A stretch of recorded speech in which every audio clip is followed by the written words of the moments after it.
Everest पर आए avalanche ने 19 जिंदगियां खत्म कर दी, लेकिन जिस वक्त एवलांच आया तब वहां क्या माहौल था? बर्फीले तूफान के बाद बेस कैंप का क्या हाल था? आप बीती बता रहे हैं भारत के 4 पर्वतारोही जो एवलांच से बचकर सकुशल लौटे हैं। उनसे बात की एबीपी न्यूज संवाददाता नीरज राजपूत ने।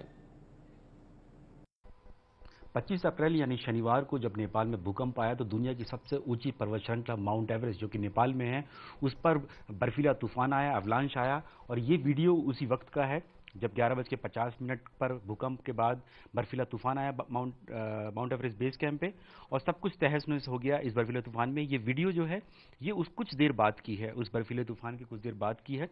और ये जो वीडियो बनाया है दरअसल ये भारत के ही एक पर्वतारोही दल ने बनाया है। इस दल में गुड़गांव के नरेंद्र हैं, साथ ही हैं अजमेर के फतेह सिंह हैं, और कैथल हरियाणा की सीमा है और आसाम के नाभा हैं। इन चारों ने मिलकर बनाया। सबसे पहले हम लोग बातचीत करते हैं, फतेह सिंह से बातचीत करते हैं कि कहाँ थे वो उस वक्त जब ये वीडियो बनाया उन्होंने, और क्या उन्होंने देखा, किस जगह पर थे फतेह सिंह जी आप अपनी? सर हम हमारे बेस कैंप में थे, टेंट के अंदर थे। जब तूफान आया टेंट हिलने लगे, सब बाहर आगे देखा, इस साइड से पुमोरी साइड से बर्फ गिरा है और टेंट लोग बाग भाग रहे हैं, टेंट उड़ रहे हैं और धुआंसा एकदम बर्फ का धुआं नजर आ रहा है। बस सर यही देखा, उसके बाद तो कुछ नजर नहीं आया। हम भी हमारे टेंट में छुप के फिर उसके बाद आपने क्या किया? उसके बाद जब बर्फीला तूफान खत्म हो गया उसके बाद? सर तूफान लगभग 5 मिनट बाद खत्म हो गया। जब देखा, जब लोग बाग चिल्ला रहे थे, भाग रहे थे, हम भी दौड़ के गए, सबको लोगों को बचाया। किसी की टांग टूटी हुई थी, टांग टूट के हड्डी बाहर आई हुई थी, किसी का सिर फटा हुआ था, किसी के मुंह गायब था, हाथ टूटे हुए थे सर। इसी तरह की पोजीशन थी सर। सीमा हमारे साथ हैं, कैथल में है, जो कि खुद एक फिजिकल एजुकेशन की टीचर हैं। उनसे बातचीत करते हैं। सीमा, आप लोग कब गए थे माउंट एवरेस्ट और क्या सोचकर आप लोग गए थे? हरियाणा के अंदर माउंटेन्स तो नहीं है, लेकिन माउंटेनियर जरूर पैदा हो रखे हैं। तो हम भी हमारे हरियाणा को एक माउंटेनियर बनाना चाहते हैं। और उसके बाद जिस टाइम हम बेस कैंप में हम 9 तारीख को पहुंचे थे 11:30 बजे, और जब ये डिजास्टर आया तो भूकंप आया तो ये हम 18 दिन हो चुके थे हमें बेस कैंप में। तो हम प्रैक्टिस पे से आके तो रेस्ट करने के लिए अपने अपने टेंट में गए थे। तो थोड़ा सा बैठे तो पता लगा कि एकदम से पूरा ग्लेशियर हिल रहा है। तो मैंने सोचा मेरे साथ के टेंट में जैसे नावा सर, नरेंद्र और फतेह सर का टेंट पास में ही है, तो नरेंद्र का टेंट मेरे बिल्कुल टेंट के पास है। मैंने सोचा कि ये ऊपर से बर्फ झाड़ने के लिए आया होगा और मजाक में मेरा टेंट भी हिला रहा है। तो मैं बाहर आके देखा मैं नरेंद्र क्या कर रहा है, देखा तो नरेंद्र तो है ही नहीं बाहर। तो नरेंद्र अपने टेंट में था। नरेंद्र ने मेरे को आवाज लगाई, मैं बोली बाहर निकलो। बाहर आके देखा तो पूरा एकदम से ग्लेशियर हिल रहा था। हम लोग सोच रहे थे कहीं ग्लेशियर फट ना जाए, लेकिन जब पुमोरी साइड से मेरा फेस एवरेस्ट की तरफ था और नरेंद्र का फेस पुमोरी की तरफ था, नरेंद्र बोला सीमा पीछे मुड़ के देख, एकदम से तो पुमोरी से पूरा का पूरा बर्फ अवलांच के रूप में झड़ गया। और जब वो पूरा एकदम से धुएं की तरह जैसे एनाकोंडा सभी को ले जाता है ऐसे आ रहा था। और नरेंद्र ने मेरे को कहा नीचे बैठने लगे तो सांस आना बिल्कुल मुश्किल हो गया। तो एकदम से माइंड के अंदर पता नहीं क्या आया, हम फतेह सर के टेंट में चले गए और मुंह से कुछ और नहीं निकल रहा था, ओनली जय माता दी जय माता दी। सर बोले तो मैं, सर चुप हो जाओ, सिर्फ जय माता दी जय माता दी। 5 मिनट के अंदर जब हम लोग बाहर आए तो एक दूसरे का फेस बिल्कुल वाइट आउट हो रखा था, क्योंकि जो स्नो आई थी ऊपर जो लगी थी सभी का फेस दिख नहीं रहा था किसी का भी। तो बाहर देखा कि जो नीचे के टेंट थे उधर में कुछ नहीं दिखाई दे रहा है। तो उसमें फिर हम लोग दौड़े और जैसे ही दौड़ के गए तो कुछ लोग टेंट के अंदर ही लिपट गए थे, पता नहीं था उनके अंदर लोग है भी या नहीं है कोई, क्योंकि मर चुके थे वो। और कुछ लोगों की इंजर्ड हो चुकी थी, किसी की टांग अलग थी, किसी की आंख निकले गिर गई, किसी का सर टूटा हुआ था। लेकिन हमारे पास कुछ ऐसा साधन भी नहीं था कि हम उनको बचा सके या फिर लेके जाए। प्लेन एरिया तो कुछ भी कर सके, लेकिन ऐसे बर्फीले तूफान के अंदर और बर्फ के अंदर ही हम कहाँ कैसे लेके जाएं, और हाथ पैर भी ठंडे हो जाते हैं बिल्कुल।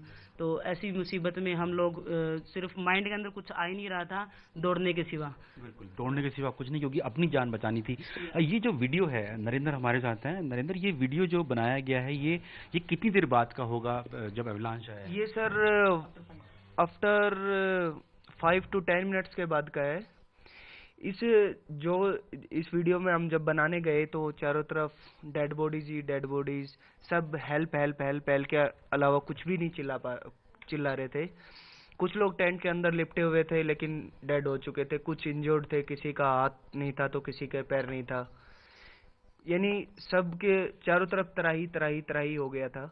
हमारा कैंप ऊपर की साइड में था, इसलिए हम लोगों को काफ़ी सेफली हम बच गए। लेकिन जो नीचे वाले कैंप थे वो टोटली डैमेज हो गए, तो ये एक्सपीडिशन आगे रन नहीं हो पा रहा था, तो सब लोगों को नीचे आना पड़ा इस वजह से। सब लोगों को नीचे आना पड़ा उसके बाद। तो ये जो हम लोग देख पा रहे हैं इसमें, ये जो टेंट जो गिरे पड़े हैं, ये सब ये अवलांच का जो लोग वहाँ पर पर्वतरोही थे, माउंटेनियर्स से, उनके हैं ये? हाँ सर, ये पूरे माउंटेनियर्स के हैं। ये जो आप देख रहे हो, ये पूरा टेंट उड़ के एकदम से पत्थर पे लगा, और जो इसके अंदर बंदा था वो स्लीपिंग बैग के अंदर ही उसकी डेथ हो गई। ये जो पत्थर हम दिखाई दे रहे हैं, ये भी पत्थर के ये ऊपर सर है? पूरे पुमारी से तब रॉकफॉल हुआ, अर्थक्वेक हुआ, उसके साथ में एवलांच के साथ में नीचे आए हैं सर।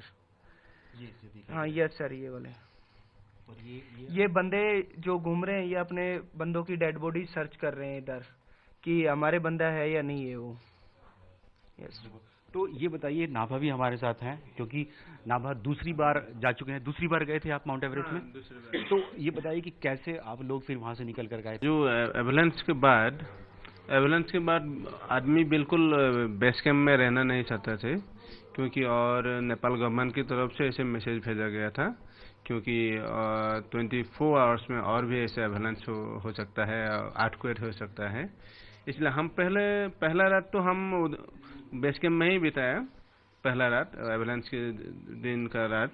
और पिछले दिन हमको ऐसे मैसेज भेजा ना एजेंसी की तरफ से, क्योंकि यहाँ रहना तो बिल्कुल ठीक नहीं, खतरे से बाहर नहीं है, इसलिए हमने वापस चला आया बस। और ये वीडियो नरेंद्र, ये कब की वीडियो है? सर ये एवलांच आने से जस्ट 2 दिन पहले की वीडियो है हमारी। हाँ यस सर, 24 को पूजा हुई हमारी, और हम 24 को शाम को हम यहाँ पे ऊपर हाइट गेन के लिए गए, तो ऊपर बिल्कुल वेदर क्लियर था, लोड फेरी हो रही थी, लोग ऊपर से नीचे आ रहे थे सब। हाँ, ये हमारी इंडियन टीम है पूरी, और सब लोग लोड फेरी के लिए जा रहे थे। शेरपा लोग भी अपनी ऑक्सीजन वगैरह ऊपर छोड़ने जा रहे थे। यानी सब कुछ तब तक फिट चल रहा था, सब लोगों के मन में एक ही था, हाँ हम लोगों को समिट जाना है, सब लोग यही सोच रहे थे। ये वीडियो 2 दिन पहले का है, एवलांच आने से पहले। तो ये बिल्कुल शांत दिखाई दे रहा है इस वक्त, माउंट एवरेस्ट का बेस कैंप है। ये आप हैं नरेंद्र? बिल्कुल। तो ये सब ये पर्वतरोही दल थे। और ये कौन उतर रहे हैं? फतेह सिंह जी, ये कौन उतर रहे हैं? ये शेरपा लोग हैं सर, जो कैंप 2 से और 1 से सामान ऊपर चढ़ा के नीचे डाउन आ रहे हैं। ये शेरपा लोग हैं। ये रात में गए थे 12 बजे, और अब करीब 10 बज रहे हैं, 10 बजे के लगभग सब नीचे आ रहे हैं। तो ये क्या सामान लेके आते हैं ऊपर? सामान लेके आते हैं? Oxygen gas cylinder, oxygen gas, tent वगैरह छोड़ गए हैं सर। ये जो माउंटेनियर्स ऊपर जाते हैं। माउंट एवरेस्ट का जो रास्ता यहीं से चालू होता है, जहाँ से है ना ये दिख रहे उतरते हुए, स्टार्ट पॉइंट यही है। यहाँ से रोप लगी हुई, रोप के सारे माउंट एवरेस्ट जाते हैं।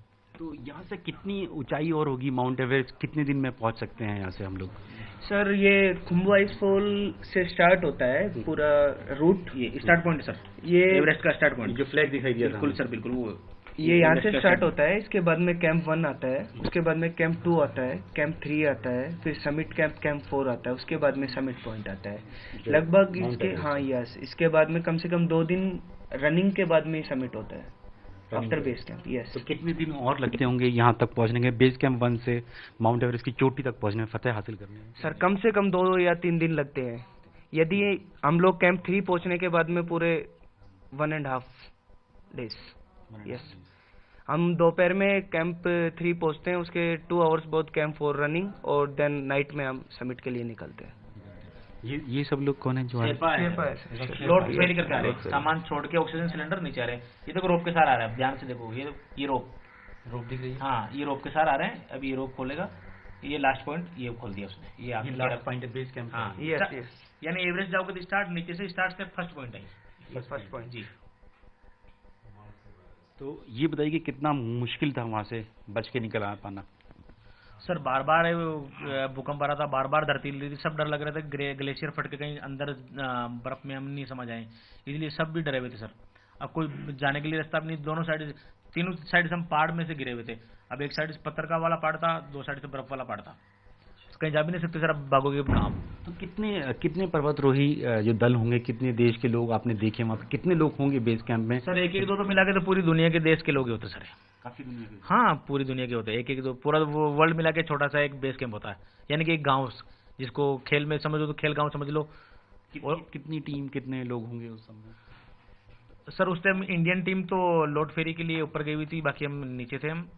हम सुबह प्रैक्टिस करके आ गए थे, हम थोड़ा रेस्ट कर रहे थे और आर्मी टीम ऊपर गई हुई थी। अच्छा, आर्मी की एक टीम भी गई थी, आप मिले, मुलाकात हुई आपकी? हाँ हाँ, मुलाकात हुई ना, सबसे मिले हम, बहुत खुश हुए कि बोले हमारे इंडिया के लोकल भी आए हुए हैं, वो इंडियन आर्मी से थे। और अगर इंडियन आर्मी अगर वहाँ होती तो सबसे ज़्यादा घायल और मरने वालों की संख्या आर्मी से होती, अगर वहीं होते तो, क्योंकि बर्फ जो आया पोमोरी से वहीं आर्मी के टेंट थे।